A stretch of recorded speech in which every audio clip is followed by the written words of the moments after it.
I'm not used to this. I'm wearing high-heeled shoes. It needs to be higher and higher. Okay. Welcome to Westside Unitarian Universalist Church. Welcome to all of you here, and welcome to all who are joining us virtually. We are a community of diverse theological beliefs, united by a commitment to the welfare of each other, of the wider community, and of this earth, which we are privileged to have as our home. I'm Suzanne Molnar. I'm the worship associate for this morning's service, a very special one, I think. Our extremely multiply talented minister, Reverend Carol Beddow, joined by musicians Chris Edkins and Diane Gray, and by the rest of us, will be doing a service of drumming about expanding our circle as we expand it into the community here. Announcements. Bear with me, I will try to make them brief. We have a bunch. Welcoming Congregation Renewal team is looking for fresh perspectives and new voices to join the committee as we continue to ensure all are welcome here.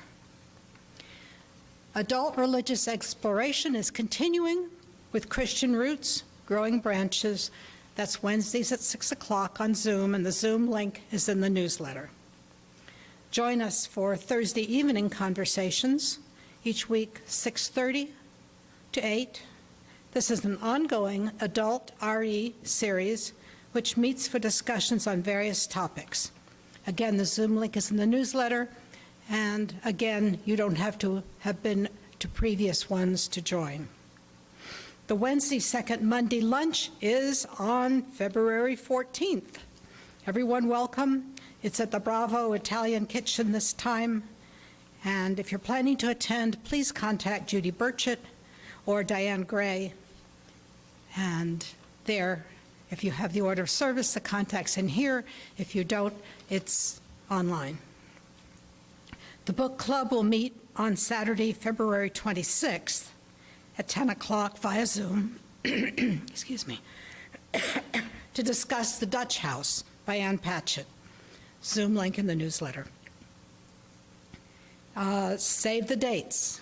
These are upcoming in the future. An endowment event. I had to ask what that is. The Endowment Committee is holding a special fundraiser in an attempt to increase our endowment. As you know, it is slender, and that's can make things sticky. So March 19th, outdoors at Westside. The Canvas Kickoff Party will be April 23rd. Again, outdoors at Westside. More information coming soon. We are having the annual retreat at Pickett, and this year we will be back with the bunkhouses and the lodge. You also can reserve a cabin. There are still some available by doing that online at Pickett. If you haven't ever been there, I can't recommend it highly enough. It is gorgeous, and in the fall, it's spectacular. Finally, Spirit Quest in the Woods, Friday, August 15th to Monday, August 18th. Pardon? It's the 5th through the 8th. My eyesight. Yes, the 5th through the 8th. Okay, I was hallucinating a little one in there, sorry. Okay, again, newsletter has the details. Now, there is a correction to what's in your order of service. Next week is not the Hinduism, reincarnation, and romantic karma. That's 2 weeks from today. Next week is Morgan Ringelspa talking about self-love. And that is it, unless somebody else has an announcement. our opening music. Carol and Chris and Diane. All right, now, while we're doing this opening music, I have instructions for all of you. Your instructions are that you're supposed to be inspired, and you're supposed to come up and select an instrument. We're just going to play for a few minutes, and your job is to come up and select an instrument which you do not have to play at this time, but which you will be expected to play later in the service, if you are so willing.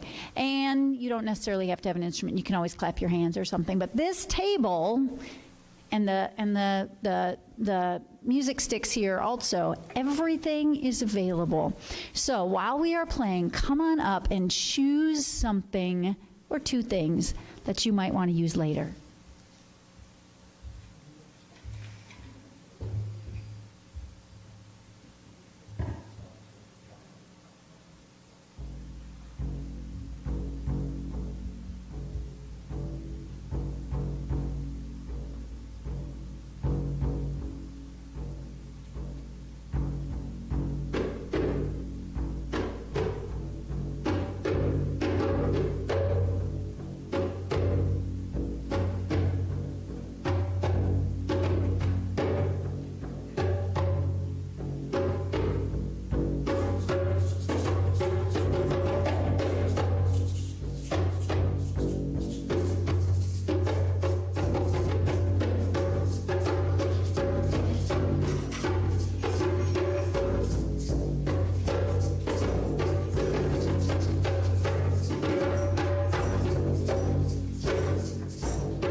Sometimes the tricky part is stopping, and I'll teach you about that in a few minutes. So we're going to begin to center ourselves. Notice how that was a little bit juggly, juggly, juggly, juggly.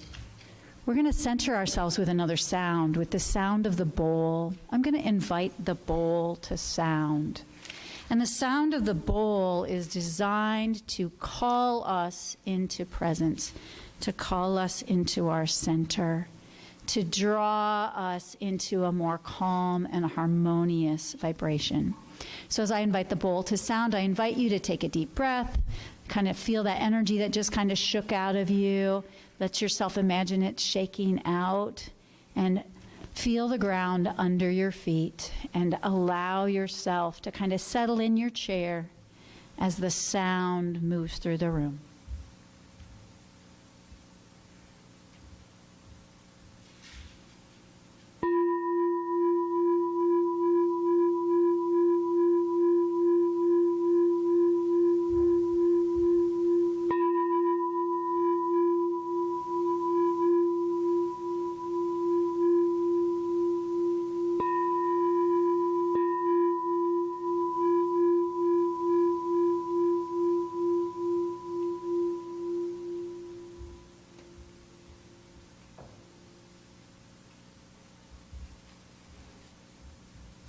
Our chalice lighting is from a reading in the Big Gray Book, The Music of the Spheres.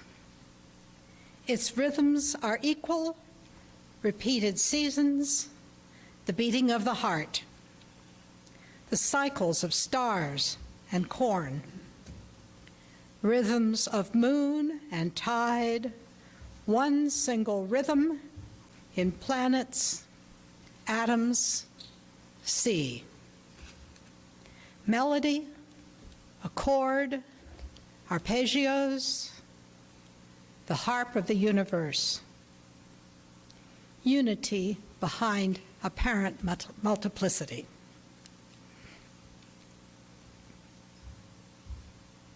And in the rhythm of our service, we've left something out of the order of service. I think it's time to take the offering. Suzanne, do you have an introduction for our offering? I do, Awesome. I think. Improvisational music. Do those.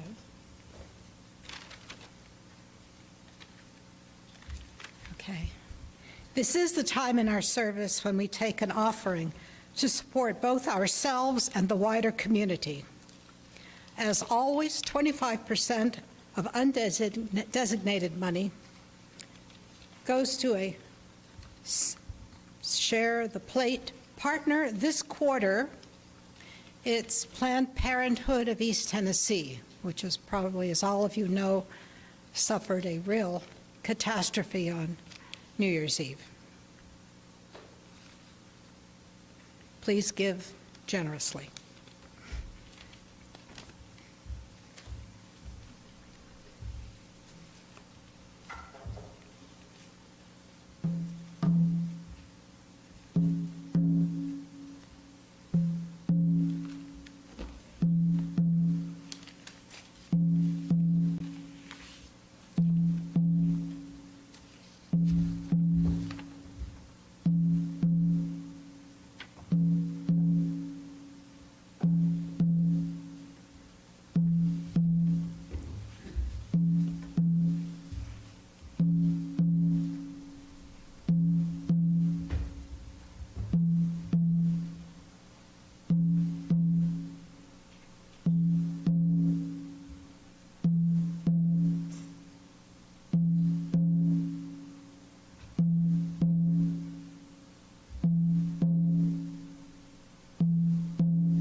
Just listen.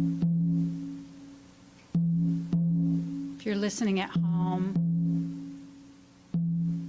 settle deeper, breathe deeper, feel your body.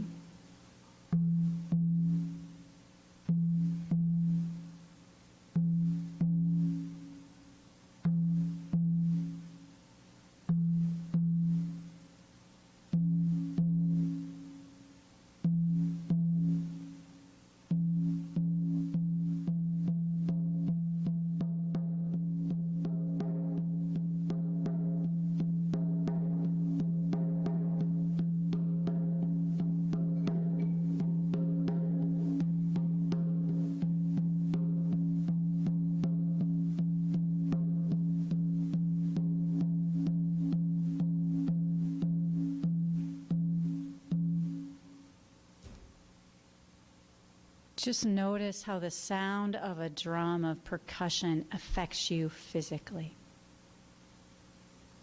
Notice if you have a tendency to have your thoughts speed up when the drum speeds up, or if your thoughts slow down when the drum speeds up. Today we're going to be talking a little bit about the drum and percussion and sound and how that affects us in ways that are profoundly impactful on human beings that we don't often think about.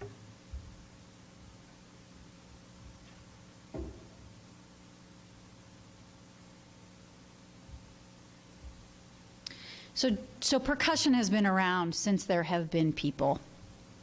And we know, from archaeological records that we can trace certain events in certain ways, but of course, if you just think about what it means to be human, we can't help but clap. We can't help but stomp our feet. Some of you may have heard me speak in the past about the musical Stomp. Have any of you seen Stomp? Fantastic experience. Stomp was a musical that, I don't know, may even still be on Broadway. It may still be showing. It was a musical that was entirely percussion, no speaking. It was entire narrative, and the kinds of percussion they used included, people with garbage cans strapped onto their feet, stomping around on the stage wearing garbage cans, and it was amazing. And after I saw that performance in San Francisco, I went into the restroom. After a 3-hour-long performance, everybody had to go to the bathroom. And at the very end of the performance, so there was this line for the women's restroom, of course, and I was in the last 3 or 4 people. So there in the restroom, there were about 4 of us left. Most of the building was already empty. And somebody, as they were washing their hands after watching Stomp, went like this on the towel dispenser, because it was empty. And somebody else went,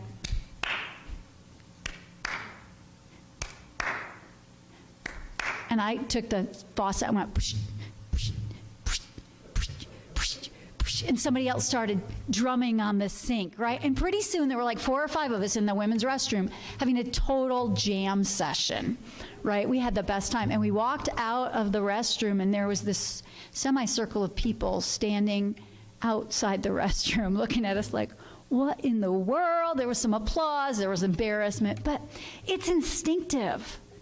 It's instinctive. Think about what happens to your body when you hear music with percussion in it. You kind of can't help but move a little bit, right? So some history. We have records, archaeological records, of bones being used as percussion at least as far back as 70,000 years before the Common Era. And, all it takes, I do have percussive bones, but I forgot to bring them. Sticks. You just need 2 things to bang together and you've got percussion. We have evidence from China of actual manufacture of drums using alligator skins from 5,000 years before the Common Era. And drums and different forms of percussion have been used all throughout history. So we have things that we can bang together, bones or stones or sticks. We have body percussion. And drums, as we know them, we've evolved to this fancy drum kit. They're even now, I don't know if any of you have ever seen these. There are things called drumitars now, which is a synthesizer guitar that makes a drum sound. So you can actually play a guitar that is multiple different drum sounds when you play the strings. It's fascinating. Many kinds of percussion were originally made with animal hides. So a typical frame drum, this is called a frame drum, has a wooden frame, an animal skin, and then rawhide used to tie it on. The process of making a drum like this takes quite a long time because you have to get the hide, you have to prepare the hide, and then it has to dry on the frame and things like that. And then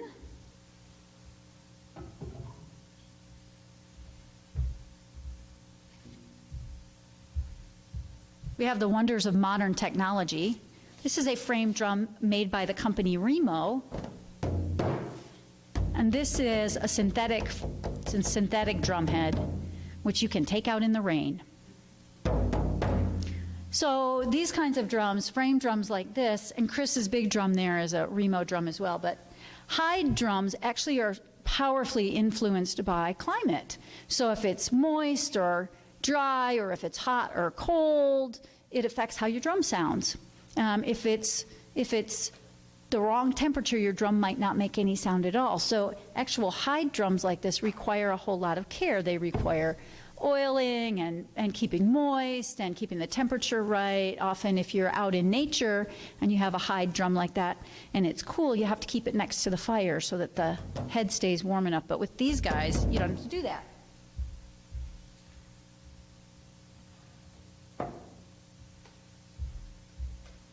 So that's all fascinating if you're a drummer and you care about drums. It's interesting. There's a whole science to using them.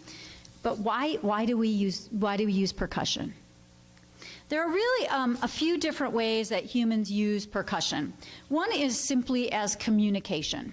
So for example, for many cultures living on the land before our cool cell phones, they used percussion as communication, right? So you would actually have us think about Morse code. You would have a symbol system based in percussion where one sound meant, you know, hey, how you doing over there? And another sound meant trouble coming, right? So communication, percussion has been used as communication. Also, another form of communication that percussion has been used for as symbolic or religious communication. Certain sounds represent certain spiritual concepts. So what I was playing at the very beginning of when I was just talking a minute ago, the heartbeat has many symbolic meanings. So communication as symbol. Another way that percussion has been used throughout history is for creativity, just for inventiveness and shared creative play. So allowing people who want to express creativity to share together. Before the service this morning, I went up to Diane and I said, Diane, you wanna be part of our percussion jam? And she said, do I have to be experienced at it? I've got some rhythm. And that's an opportunity for creative play where you can actually participate and be creative with other people without necessarily having to have a ton of skills or training. Also, another way that percussion is something that allows us to be creative is it allows us to express our moods, just like other forms of music. It allows us to express how we're feeling. So, how many of you in a worship service have once or twice wanted to do this? Now, in Unitarian Universalism, sometimes we say, don't do that. You should do your jazz hands instead. But we have a tendency to want to make a noise when we are excited about something. So that's one of the forms of it. So communication, creativity. And the third one, the third use of percussion in particular, rhythm in particular, is the one I want us to focus on today, and that is coherence. Okay? So I'm going to tell you about a recent study that was done at Bar-Ilan University in Israel. Drums have often been said, there's been sort of this mythos by many indigenous peoples known to be absolutely true, that drumming creates social coherence, and now we have the evidence for that. So in this study, which was the results came out in May of 2020, small groups of drummers, so 3 people each in 51 groups of 3 people, were given rhythms to play, all right? Now, some of these groups were given very simple patterns that were easy to duplicate. So it was easy for these groups of 3 people to just sit down, and they didn't know each other, to just sit down and get on the same rhythm and play the same rhythm. They were simple rhythms. Other groups were given really complex rhythms that changed really rapidly. So they were asked to keep up and kind of figure out how to do these changing rhythms very quickly. The groups that were able to synchronize their drumming and their rhythms were then tested, well, all of them were tested for their heartbeats. And the groups that were able to synchronize their drumming were found to have synchronized heartbeats. Specifically, the IBI, or the interbeat interval, which is the spaces between the beats of the heart, were synchronized in these people. So that's interesting, right? If you actually become synchronous while making percussion, the people doing it their biorhythms actually synchronize. Fascinating. Now, that's interesting enough, but next, the same groups were given the opportunity to just sit together and improvise. No pre-planned music, just sit together and improvise. Just play some music. And the groups whose interbeat intervals had already been synchronized played much more cohesively and collaboratively than the other groups did. So the effect lasted. It wasn't just that they were able to synchronize while they were playing. They then were able to take the next step and be more collaborative, creating together after that. Now, this has been sort of anecdotally and known by people who drum as part of their cultural practice for millennia, but it's interesting now that we're actually able to measure it. So the researchers are affirming this anecdotal wisdom that circles of drummers become more harmonious as community members. Now, I was taught that by Native American elders. I was taught by a number of different elders from different tribes who taught me about the drums. And they taught that when they would teach in circles. Often when I would be in a circle where a Native elder was teaching, that elder would require that someone sit in the center of the circle with a large community drum and play a heartbeat, sometimes for 3 or 4 hours while they taught. The entire time the heartbeat was playing the rhythm, the whole time the teaching was happening. And often, at the same time, the teacher would maybe wear an ankle bracelet or bells or sometimes bone janglers on their ankles and walk in a circle as they taught. So you'd have the heartbeat.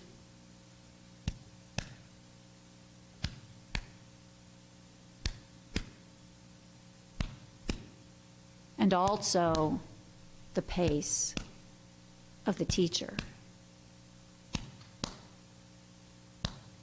It's mesmerizing. It's mesmerizing, okay? So this is helping us become more harmonious. So what does that mean for us as people who do not, as part of our cultural tradition, gather around a drum every time we gather? For some cultures, when you have a community gathering, at the center of the gathering is the drum every time. We don't do that anymore. But what can we learn from this? Perhaps the first thing we learn is that any kind of music, but particularly music rhythms, have a big effect on us. We know that. We know that music matters. And particularly, we are learning that the rhythm has a biological, physiological effect on us. Not only does it help us share our feelings and our creative expression, it actually makes us more physically harmonious with one another. So that's important. Secondly, it tells us that the behaviors we choose to engage in when we gather impact our physiology, which then in turn impacts our ability to get along. So think about what that means, for example, for mob mentality or group celebrations. Think about gatherings you've been in with lots of people and how sound was a part of that gathering or not part of that gathering. How, for example, the type of music being played might impact the mood or the behavior of the listeners. And think about that just in your daily life about sound. If the sound of a drum making a rhythm has the ability to affect your interbeat intervals, the actual pacing of your heart, how about jackhammers and traffic, construction noise, loud voices, shouting? Think about how those are actually affecting us physiologically. It actually matters what the sounds we're hearing actually impact our bodies. So for me, there's a couple of takeaways from that. There's a wonderful book, if anybody's curious about this subject, there's a wonderful book I would recommend. It's called The Music Lesson, A Spiritual Search for Growth Through Music. It's written by Grammy Award-winning bassist Victor Wooten, who some of you might know from Bella and the Flecktones. His group is one of the groups I've seen with the drumitar. His brother plays drumitar while also, it's fascinating, he can play a drum kit with one hand and one foot and the drumitar with the other hand and literally be playing like 6 percussion instruments at the same time. So Victor Wooten wrote this book about how music, particularly rhythm, affects us. And one of the most memorable messages for me as a musician reading the book is the importance of rests. So if you're a musician or you've ever looked at music or played music at all, you know that the spaces between sounds are called rests. The rests, which are like the interbeat intervals of our hearts, the spaces between the beats, are essential to music. The silences, the rests, are necessary if we're going to coordinate and harmonize with each other and our environment. So one of the key lessons described in the book is the main character, who's a musician, has this young music student hold a beat pattern for long periods in his mind, even after the metronome has been silenced. So it's like a pulse that you internalize.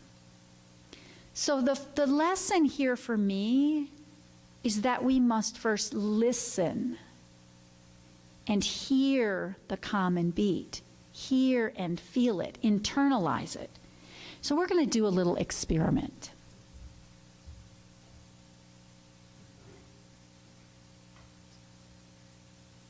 I'm going to play a beat, and then I'm going to stop.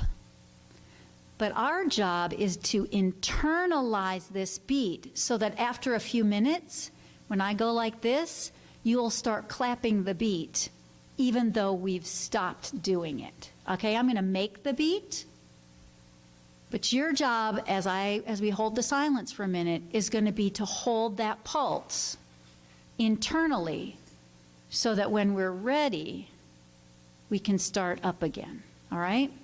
Everybody get what we're doing? All right. And you can make that sound by clapping or hitting a stick that you've got or whatever you want to do.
And notice as you do this that the tendency in humans is to rush.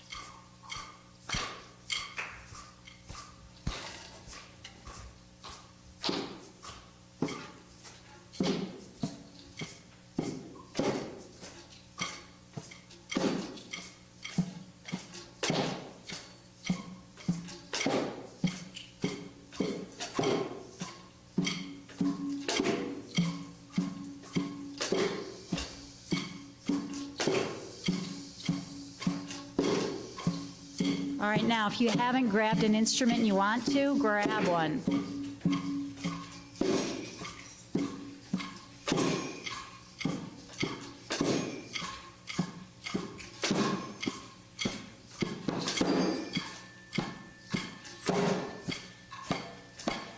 notice that any kinds of fancy rhythms are all based on the basic pulse.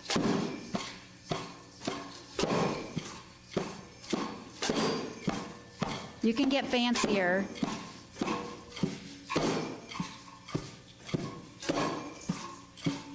At the most basic, our bodies are a pulse.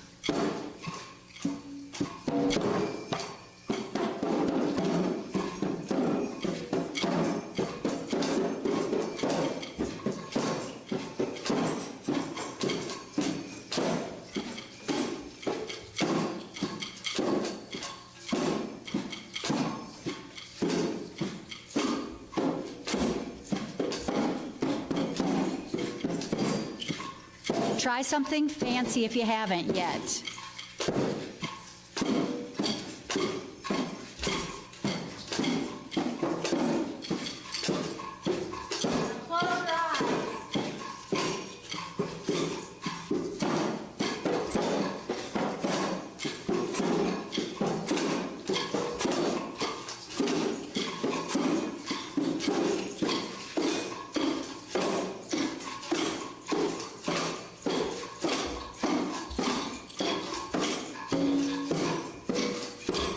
Now we're going to speed up.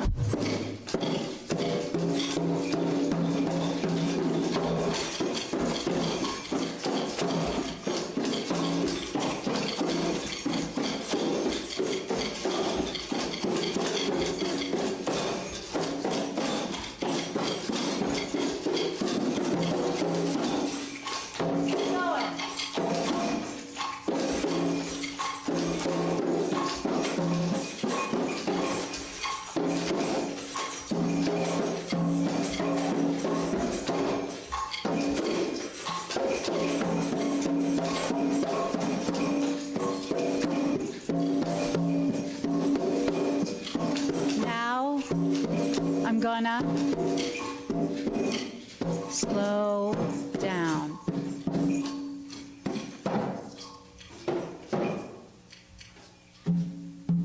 Now let's see if we can do a heartbeat.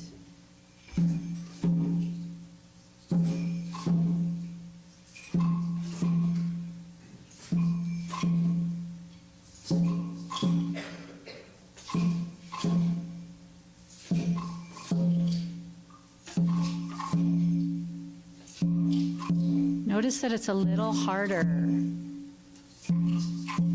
to go slower.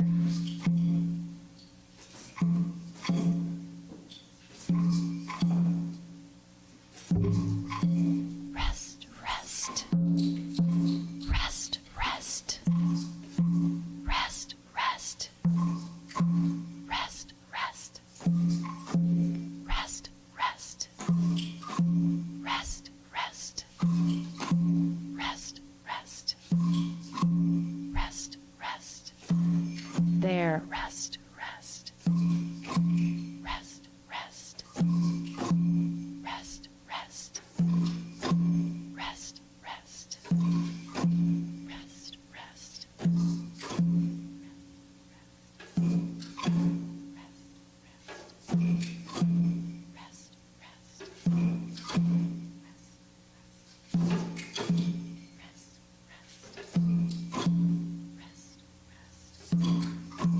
Rest, rest. Now getting quieter. Rest. Rest, rest.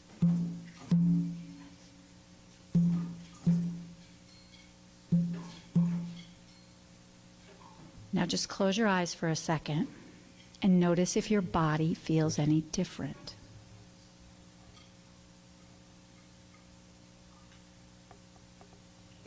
Sometimes after we drum, we can feel in our bodies like, oh, I really want to make more music. Like I have so much energy, I just need to make more noise.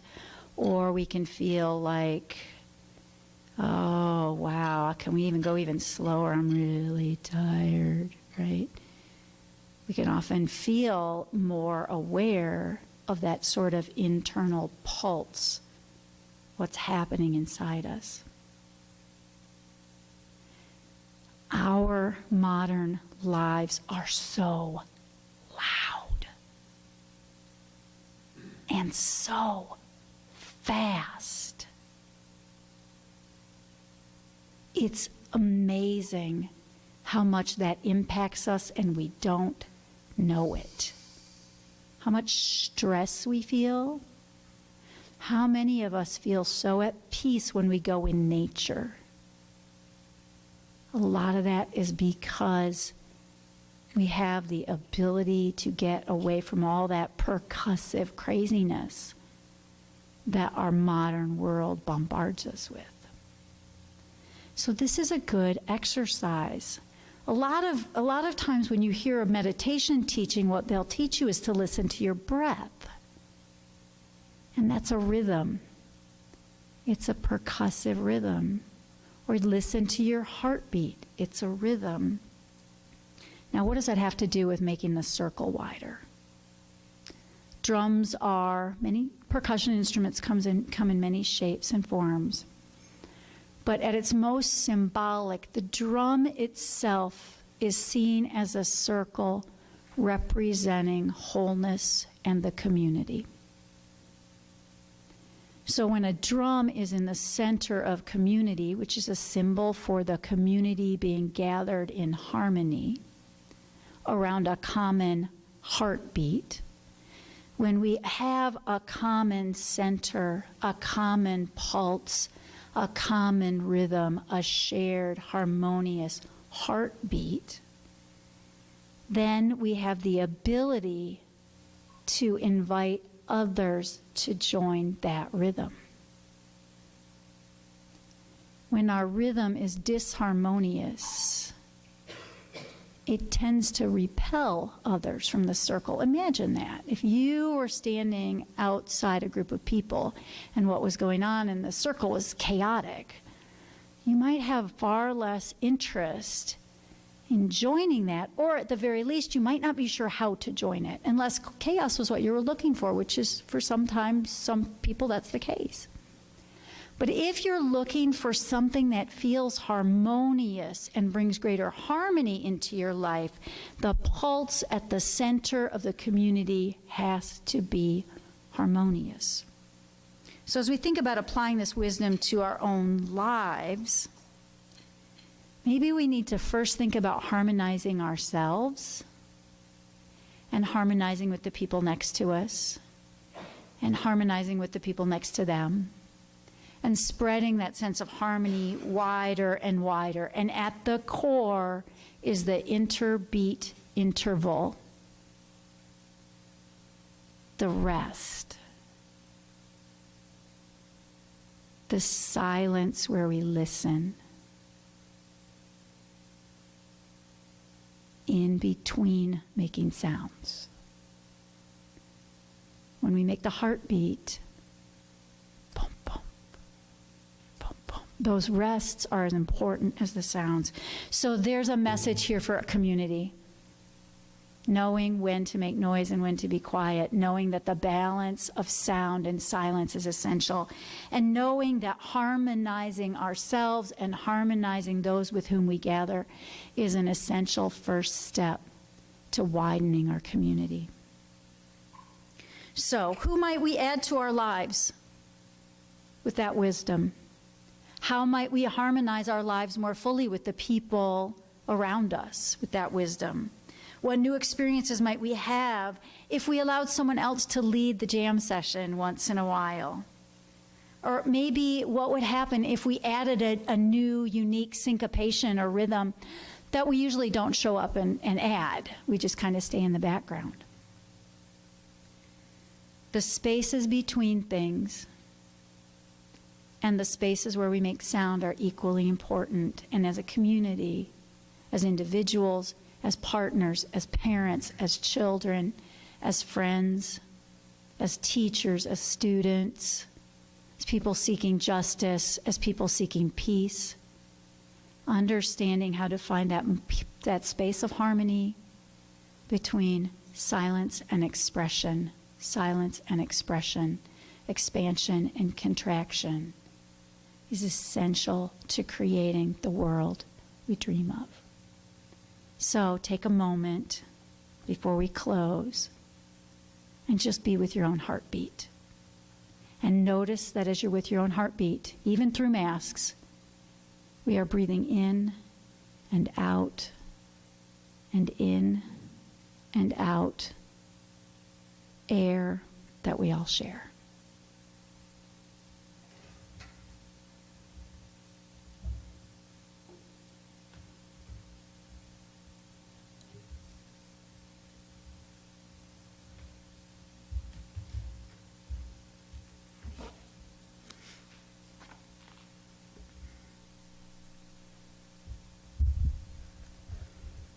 Our closing words are from Native American tradition. Beauty is before me, and beauty is behind me. Above me and below me hovers the beautiful. I'm surrounded by it. I'm immersed in it. In my youth, I'm aware of it, and in old age, I shall walk quietly in the beautiful trail. In beauty it is begun, in beauty it is ended. Go in peace.